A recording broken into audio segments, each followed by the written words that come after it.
Someone in that room just called Ryan Reynolds a fraud, and they didn't even have to say his name to do it. More like angry Ryan. A laugh. A fast deflection. Yes, you said it. Not me. Then the room pivots straight into praising the other guy. Why is Ryan Gosling perfect? Let's do a drama, Ryan Gosling. Let's do a comedy, Ryan Gosling. Let's do a romance, Ryan Gosling. Let's do action. For genres, one name and it isn't Reynolds. That's not a compliment. That's a verdict, delivered so smoothly nobody in the room even flinched. Gosling gets handed the entire range of acting. Reynolds gets left holding the one trick he's been running for a decade. The same smirk, the same wisecrack, the same red suit, dressed up in a different title every time. And angry Ryan wasn't invented on the spot. That word landed instantly, no setup required, which means it's already circulating somewhere. Reynolds isn't in the room to defend himself. So here's what we're actually asking today. Is Ryan Reynolds forcing Deadpool into Ryan Gosling's Ghost Rider because he genuinely believes it'll work, or because deep down he already knows the industry just ranked him second, and he's not willing to let it show? Welcome back to Amelia Brown. Everything you're about to hear traces back to real interview footage, cut together and read closely for what it's actually revealing. None of this is officially confirmed by Marvel, but the more you listen to how these people are actually talking about each other, the harder it gets to write this off as nothing. More like angry Ryan. Yes, you said it. Not me. Why is Ryan Gosling perfect? Let's do a drama, Ryan talk about Gosling. that. Let's do a comedy, Ryan Gosling. Gosling. Let's do a romance, Ryan Gosling. Gosling. Let's do action. He punched me one time in a scene. He's not like us. Break down that opening exchange piece by piece. More like angry Ryan gets a laugh, gets immediately deflected, and then gets buried under 4 straight comparisons praising the other Ryan's range. That sequence, joke, deflection, praise isn't random conversational flow. That's the exact rhythm of a room collectively agreeing on something nobody wants to say directly. Push the angry label further than the clip does on its own. Where would that association even come from? Reynolds' entire public persona is built on being the easygoing, self-deprecating jokester, never angry, always quick with a bit. For someone in the room to reach for angry Ryan, as an instant, understood joke means there's a private reputation running underneath the public one. A version of Ryan Reynolds people who've actually worked with him recognize but rarely say out loud on camera. And then watch how fast the conversation pivots to praising Gosling's range instead of unpacking that joke. That's not coincidence. That's redirection, dressed up as flattery, so nobody has to sit with the uncomfortable comparison a little longer than necessary. Notice too who does the deflecting. It isn't Gosling brushing off the label for himself. It's someone else in the room stepping in to redirect before it can be examined further. That's a very specific kind of social maneuver, the instinct to protect a colleague from a label that's landed a little too accurately, a little too fast for comfort. It was amazing working with Sean. We're very excited to, can we show you something? Sit with the actual content of that praise, because it's more pointed than it sounds. Let's do a drama, Ryan Gosling. Let's do a comedy, Ryan Gosling. Let's do a romance, Ryan Gosling. Let's do action. For distinct genres, for distinct skill sets, one single name attached to all of them. Now hold that up against Ryan Reynolds' actual filmography for the last several years. Deadpool, Free Guy, The Atom Project, Spirited. Every single one of them leaning on the exact same fast-talking, fourth-wall-breaking, wisecracking energy, just wearing a different costume. When an industry room casually lists 4 genres and attaches only one name to the entire range, and that name isn't Reynolds, that's not an accident of conversation. That's an unspoken industry consensus slipping out in real time. This is exactly why the Ghost Rider situation matters so much. If the room genuinely sees Gosling as the actor who can do anything, and Reynolds as the actor who can only do one very specific, very marketable thing, then Reynolds trying to force his one thing into Gosling's project isn't collaboration. It's contamination, and everyone circling this story seems to sense it, even if nobody says so directly.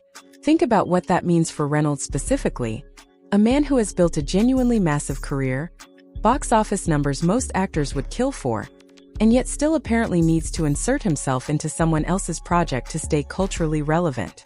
That's not the behavior of someone secure in their own lane. That's the behavior of someone who suspects deep down that the lane he's built might be a lot narrower than the one people are handing Gosling by default. Film. No, I don't want to do this. I've already done formats. Well, maybe the next one is called Deadpool and Spider-Man, and literally everyone except Wolverine. Now bring in the second clip, short but loaded. It was amazing working with Sean. We're very excited too. Can we show you something? Notice the trailing sentence, the way it cuts off right as it's about to reveal something. That's not an editing accident in a promotional interview. That's the exact moment someone almost says too much and gets redirected toward a prepared reveal instead. Push the Sean Levy angle hard here, because it's the real fault line running through this entire story. Levy directed Deadpool and Wolverine. Levy has now been tapped to direct Ghost Rider 2. One director, sitting at the center of both franchises, both stars praising him individually, both projects reportedly circling the same creative territory. When the same person controls the tone of two competing visions, someone's version has to bend. And that unfinished sentence, "We're very excited to, can we show you something?" is doing more work than a simple tease. It's the sound of a promotional interview being steered carefully around a subject that clearly hasn't been fully settled yet. If everything about a crossover were locked, confirmed, and mutually agreed upon, nobody needs to catch themselves mid-sentence and redirect to a scripted reveal instead. Consider the position Levy is actually in here. He's not just a director with two unrelated projects on his slate. He's the one person with direct creative influence over both sides of this alleged conflict, which means every word he says publicly about either project gets read as a signal for how the other one might go. A half sentence that gets caught and redirected isn't nothing when the person saying it holds that much leverage over how this entire situation eventually resolves. Land on the third clip. Inspired in literally everyone except Wolverine. Said as a punchline, framed as a joke about Deadpool and Wolverine's ensemble-heavy sequel strategy. But listen to what that joke is actually confirming. The strategy isn't tell a focused story. The strategy is get literally everyone in the frame. And the only reason Wolverine gets excluded from that list is because he's already locked in as the co-lead. That's not a joke about creative restraint. That's an admission, delivered with a laugh so nobody has to take it seriously, that the actual plan is maximum saturation. Every character, every cameo, every possible crossover opportunity, folded into the Deadpool brand by any means necessary. And once you know that's the stated approach, the Ghost Rider rumors stop sounding like idle fan speculation and start sounding like the obvious, inevitable next step of a strategy someone already joked about out loud. Push this to its natural conclusion. If literally everyone except Wolverine is genuinely the working philosophy behind these projects, then Ryan Gosling was never going to be the exception. He was always going to be next on the list, whether his own vision for Ghost Rider wanted a Deadpool cameo or not. And notice the specific wording of the exception itself. Wolverine isn't excluded because the strategy has limits. He's excluded because he's already locked into a co-starring role, already part of the machine. That's not restraint being described, that's inventory being counted. Everyone who isn't already accounted for is fair game, and right now, Ghost Rider isn't accounted for yet. There's a branding calculation sitting underneath all of this too. Reynolds has spent over a decade building Deadpool into something that essentially owns the studio's entire tone. The self-proclaimed Marvel Jesus, positioning his own film as the franchise's course correction. For a character built entirely on that kind of narrative dominance, staying absent from one of the most anticipated post-multiverse releases isn't a missed opportunity. It's reportedly viewed inside that camp as a failure of the whole mission. Which means the pressure to get Deadpool into Ghost Rider was probably never really about story at all. It was about keeping the crown. Zoom out and connect all three moments. An angry Ryan joke that gets deflected fast. A four-genre compliment that quietly excludes the other Ryan entirely. A director's unfinished sentence that gets steered away from something. And a punchline that confirms, in Reynolds' own camp's language, that the actual strategy is putting Deadpool into literally everything possible. None of these moments individually prove a conspiracy, but stacked together in order they tell a very specific story. An industry quietly ranking one Ryan above the other in terms of range and respect, a director sitting at the center of both franchises trying to manage the tension diplomatically, and a stated corporate philosophy that all but guarantees Deadpool ends up wherever Ghost Rider does, whether Gosling's camp wants it there or not. Here's how deep this has already gone. Online, the audience has split into two camps that can barely stand each other. On one side, Team Chaos, the fans who want the two Ryans on screen together no matter what it does to the plot, who points straight at the D23 stunts as proof that Reynolds can manifest his own reality inside this franchise if he's loud and entertaining enough. On the other side, Team Cinema purists, the fans who think Ghost Rider deserves a standalone, high-stakes, horror-adjacent story that doesn't need to borrow Deadpool's humor to matter, and who are terrified that a crossover cheapens one of the most exciting casting decisions Marvel has made in years. That's not a healthy creative debate. That's two factions of the same fanbase already bracing for a fight over a movie that hasn't even started filming yet. And the fact that it's gotten loud enough to reach this point tells you the tension behind the scenes isn't some minor scheduling disagreement. It's something the fans themselves can feel radiating off every leak and every half-answer in these interviews. And here's the detail that should really worry Reynolds fans and Gosling fans alike.